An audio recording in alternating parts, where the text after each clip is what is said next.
একক কাজটি রয়েছে সেটির উত্তর আমরা এখন দেখব ইনশাআল্লাহ। তোমরা অবশ্যই মনোযোগ দিয়ে শুনবা।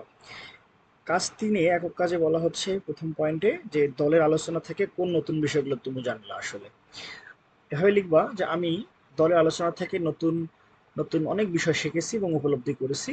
আমাদের সকলেরই উচিত একে অপরকে মতামত দেওয়া এবং শোনা। কারণ আমাদের একজনেরই মতামত এক এক রকম হতে পারে এবং এক একজনের মতামত থাকে অন্যরকম বুদ্ধিমত্তা আসতে পারে। দলে আলোচনার মাধ্যমে সাঁতার কাটা বিষয়টি আমি ভালোভাবে শিখেছি। কারণ সাঁতার কাটতে কাটতে কোন কোন বিষয় বেশি লক্ষ্য রাখা দরকার তা আমি ভালোভাবে আগে জানতাম না। দলে আলোচনার মাধ্যমে তা আমি ভালোভাবে জেনেছি যে কিভাবে সাঁতার কাটলে আমরা নিরাপদ এবং সুস্থ থাকবো।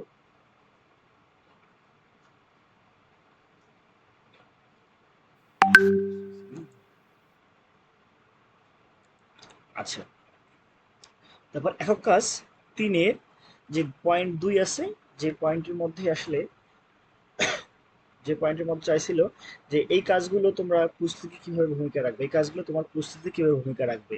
তুমি এক্ষেত্রে উত্তর লিখবা যে এই কাজগুলো আমাকে প্রস্তুতি ইতিবাচক ভূমিকা রাখবে এবং এখন থেকে যে কোনো অনুষ্ঠান আয়োজন এবং এই তথ্যগুলো আমি বিবেচনায় রাখবো এবং সেই অনুযায়ী আয়োজন করবো। এতে করে যে কোনো ধরনের বিপদ এড়ানো সম্ভব। একক কাজ 3-এর যে 3 নাম্বার পয়েন্ট, সেখানে চাওয়া হয়েছে তোমার খাতায় চূড়ান্ত তালিকা তৈরি করো। তো চূড়ান্ত তালিকাটা তুমি এভাবে উপস্থাপন করবা: সাঁতার প্রতিযোগিতায় আরামদায়ক এবং মানানসই পোশাক পরিধান করা, সাঁতার শুরুর আগে হালকা ওয়ার্ম আপ ওয়ার্ম আপ এবং শারীরিক শক্তি এবং স্ট্যামিনা তৈরি করা, সাঁতার শুরুর আগে ডাক্তারের পরামর্শ এবং শারীরিক অবস্থা নিশ্চিত করা, পরামর্শ নেওয়া এবং শারীরিক অবস্থা নিশ্চিত করা, লাইফগার্ডের উপস্থিতি নিশ্চিত করা এবং সাঁতারের জায়গায় লাইফগার্ডের নির্দেশনা মেনে চলা, খাবার রান্নার ক্ষেত্রে পরিষ্কার পরিচ্ছন্ন নিশ্চিত করা এবং প্রচণ্ড গরমে ঝুঁকিপূর্ণ খেলা না খেলা। এবার আমরা চলে যাব কাজ 4-এ। কাজ 4-এর একক কাজ 2টি পয়েন্ট আছে। প্রথম পয়েন্টে তোমার কাছে জানতে চাইছে যে বনভোজন সবার জন্য নিরাপদ খাবার নিশ্চিত করে তুমি কি কি সব বিষয়ে সচেতন রাখবে। তাহলে সেক্ষেত্রে তুমি ভাবে লিখবা যে বনভোজন নিরাপদ খাবার নিশ্চিত করতে আমি যে যে বিষয়গুলো সতর্ক করব তা হলো: খাবার নিরাপদ রাখতে প্রথমে যে কোনো খাবার ধুয়ে কেটে নিতে হবে এবং কেটে ধোয়া যাবে না। আমরা যখন যে কোনো খাবার কেটে ধুয়ে নিই তখন তার ভেতরকার সব ধরনের যে প্রোটিন সেগুলো আসলে ধুয়ে বের হয়ে যায়। তাই আমাদের সবসময় খেয়াল রাখতে হবে যে কোনো খাবার যাতে আমাদেরকে অবশ্যই ধুয়ে কাটতে হবে।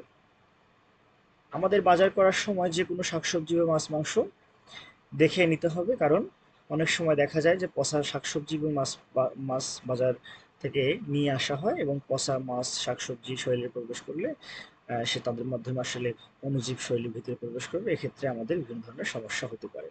4-এর 2 নাম্বার পয়েন্ট আমরা ভাবে বলবো যে আমি যে কারণে তাদেরকে সচেতন করতে চাই তা নিচে উল্লেখ করা হলো।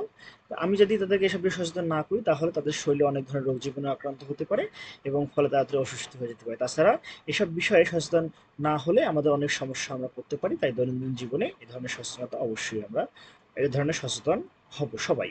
আচ্ছা, তারপর 5 নম্বরের যে পয়েন্ট আছে, 5 নম্বরে একক কাজে 3টি পয়েন্ট তোমার কাছে জানতে চেয়েছে। 1 নাম্বার হচ্ছে মানসিক চাপ ব্যবস্থাপনার জন্য বন্ধুকে কি পরামর্শ দেবে। 2 নাম্বার হচ্ছে এই পরামর্শতে কিভাবে সাহায্য করবে তুমি বলে মনে করো, এবং 3 নাম্বার হচ্ছে তোমার কি মানসিক চাপ হয় এবং কখন হয়। আচ্ছা, তাহলে 1 নাম্বার আমি বলবো মানসিক চাপ ব্যবস্থাপনা আমি আমার বন্ধুকে যেভাবে পরামর্শ দিব। মানসিক চাপ করার কারণে আমি বন্ধুকে পরিবারের সদস্যদের সাথে আলোচনা করতে বলবো। আমি আমার বন্ধুকে মানসিক চাপ কমানোর উপায় নিয়ে শিক্ষকের কাছে পরামর্শ নিতে বলবো। মানসিক চাপ নিয়ে আমার বন্ধুকে বলবো কোনো বিষয়ের দুশ্চিন্তা না করা। আমার বন্ধু যখন মানসিক চাপের মধ্যে পড়বে তখন আমি আমার বন্ধুকে বলবো যে পছন্দের কাজগুলো যেমন গান শুনতে বা পছন্দ যে কোনো কাজ করে তার সচেতন থাকতে পারে।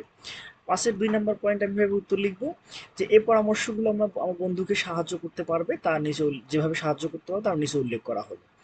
আমার বন্ধু যদি আমার দেওয়া পরামর্শ মেনে চলে তাহলে সে মানসিক চাপ ব্যবস্থাপনা থেকে বের হয়ে আসতে পারবে। সে পরবর্তী পরিস্থিতিতে নিজেকে খাপ খাইয়ে নিতে পারবে এবং সেটা তার জন্য খুবই ভালো ব্যাপার।